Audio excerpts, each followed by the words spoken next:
when the body is empty of food, the body feels light and clear and strong, and it becomes very sensitive. One becomes very, very sensitive to subtle impulses of consciousness, energies, and so forth. When the body has a lot of food in it, it becomes dense and dull and heavy, and so much of the life force is being used to digest the food that life force isn't available to enhance refined perception. So, and it doesn't mean that it's bad to have food in the tummy. It's good to go back and forth, of course. I'm not an advocate of anorexia or anything like that, but there are huge benefits to the time when the stomach is empty. There are huge blessings that come from that time. Think of the body like the temple of God, and think of the fire in the digestion like the fire in the middle of the temple. And when you feed the fire, the digestive fires become strong. That Agni, it fuels intelligence. It's a powerful tool. It aligns you with your own inner strengths. It aligns you with your power as an individual. And we all know that there's also a power in the ability to manifest the body exactly as one intends. So that was the last point that I want to cover before we finish up here. And that has to do with the value of deciding from a conscious level. Everyone in this group deserves to be empowered to consciously decide how they want to look and how they want to feel and how they want to be. And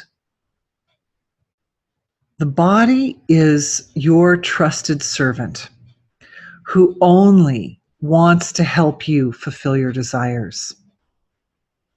The body is not the enemy. The body is trying to help you. But the desires have to be quite clear.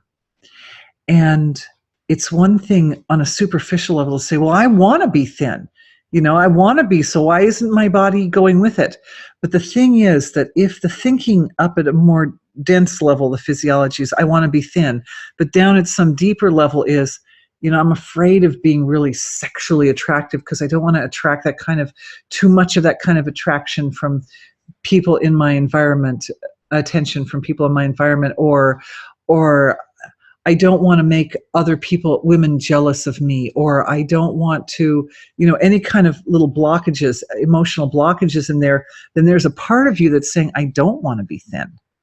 So the deal is, you want every single level, both the more conscious levels of the mind to agree that I want to be thin, but also the deeper, more abstract levels of the mind and the feeling and the heart.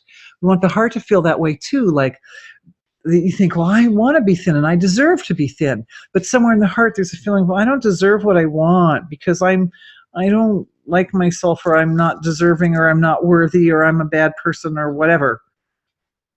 So it has to go all the way through.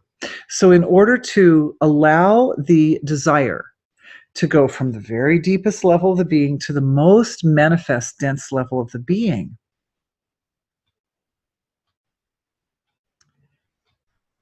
you can use the power of your conscious mind to create an intention. So you can communicate to yourself through pictures, through visualizations. I don't recommend doing it to the point of strain. And I definitely recommend perspective with this, that this isn't the be-all and end-all, but it is absolutely a tool for communicating with the physiology and aligning the body with the conscious mind so that there is no fighting, but all coordination and harmonious teamwork. And that is picturing both what you tell yourself, the thoughts you think to yourself. If you find yourself thinking, oh, well, I don't deserve that, or I don't want to be, that's going to feel weird to be that pretty or something. then it's good to catch those thoughts and just know them as thoughts and know that who you are is deeper than that. Visualizing, anytime you visualize the body, you are likely, your body will try to move in the direction of that visualization. Anytime you visualize yourself eating a specific food, you are more likely to eat that food. So, with regards to curbing habits of food intake, remember, we can train ourselves to love any kind of food. And you can also train yourself to digest any kind of food by visualizing. So, you can picture yourself eating nice, green, crunchy, flavorful, low carb foods and loving them. And what you'll find is when you go to the kitchen, you will tend to reach for those foods more. And you will notice that when you get into a situation where if there's binging or there's a tendency toward foods that aren't good for you, you can visualize yourself eating some like cooking going, tastes like cardboard. A lot of fast foods are basically corn-based, and almost all corn-based foods, they may come in different forms, they may be different colors, they may look different, but they kind of all taste the same. And corn swells up in the belly and makes you feel super yucky. So you can imagine yourself rejecting foods which are bad for you, and you can visualize yourself accepting foods which are good for you. Your gut loves fiber, and your brain, which requires most of a very large proportion, I wouldn't say all, 20% of the nutrients the body takes go to the brain. If you satisfy your brain will not send signals to the body that you are hungry or that you're dissatisfied. So satisfy your brain by giving it protein, healthy fats, especially omega-3, and prana, food with life force in it. Find those foods. You can learn to love them. You can create a habit of loving anything.